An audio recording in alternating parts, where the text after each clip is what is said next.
So it's the first elections that I've been following with a passion that's unprecedented in the following previous elections, because this is the first election that I'm eligible to vote for and vote in.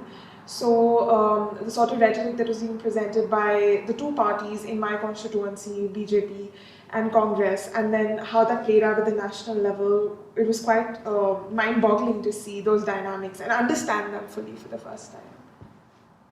So I don't consider myself to be a very political person, and even in the last elections, I was told that Modi was the right choice, and I kind of believed it. But this is actually the first election that I've really read up on and been interested in myself, because I see the kind of religious and political climate in India shifting, and I see it trickle down with my friends, with my family. The kind of rhetoric that's being used right now is very different to how it was 5 years ago. And we're not talking about development, we're talking about building temples. So I feel like somewhere along the line, the last 5 years, we've really lost the plot. And that's what this election means for me, is a chance to turn it around.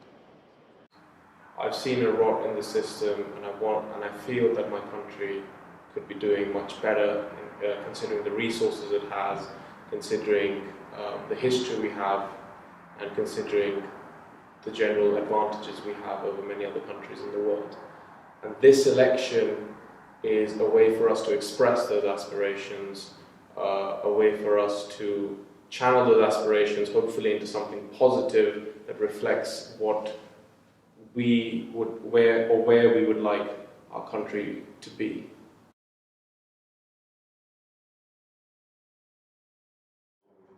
Well, the internet is a wonderful thing.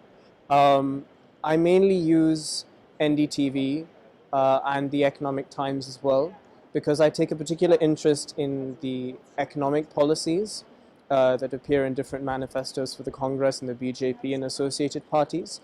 So the Economic Times is particularly good at creating that comparison, and I like their opinion pieces too.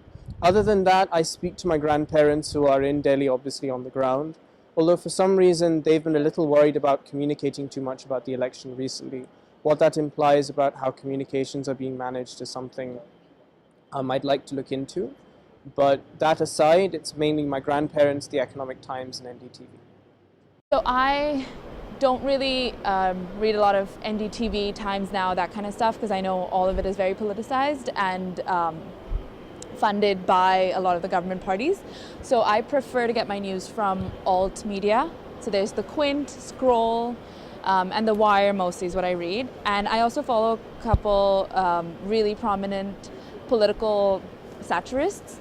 So there's the LSE Democracy Group, and they're doing a national tour right now. And same with Kunal Kamra, who has a talk show on YouTube where he kind of brings in not very prominent political voices and gives them a platform to speak.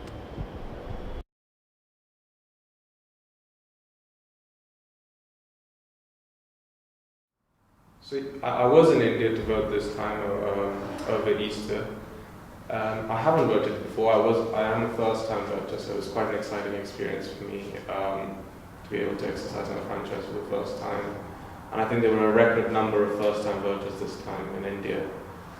So that's definitely something that was personally quite positive for me, and it was great to be joined by many others doing the same. So yeah, my grandparents on my mother's side voted last time. They live in a southern suburb of Delhi. So at the time, my grandfather voted for the Congress party, and my grandmother actually voted for the Aam Aadmi party.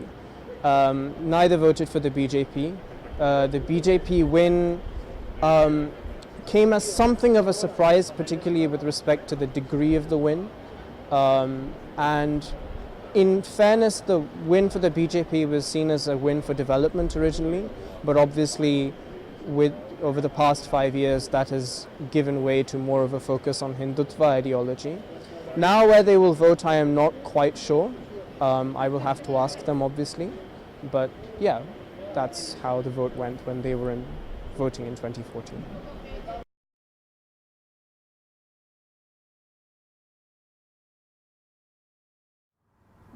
I think for me, just the variety of speakers has really enhanced my experience here. the fact that you've had fiction writers, you've also had very big academics, and such a wide range of people come and speak at LSE. To me, that's been one of the most enriching elements of the experience. Oh well, so I've loved India-focused events of the LSE because the LSE is such a great mix of not just Indian students but also South Asian students, and that's something that I've not had at my previous university. So it's been India-focused events from different lenses of different countries and different communities as well. So say student-run organizations or through centers like the South Asia Center at LSE. But then again, it's been in a way very left-focused, I can say, now at the end of the year. And while that's been good, because that's obviously more up my alley, but it would be nice to see how the other side also presents their case.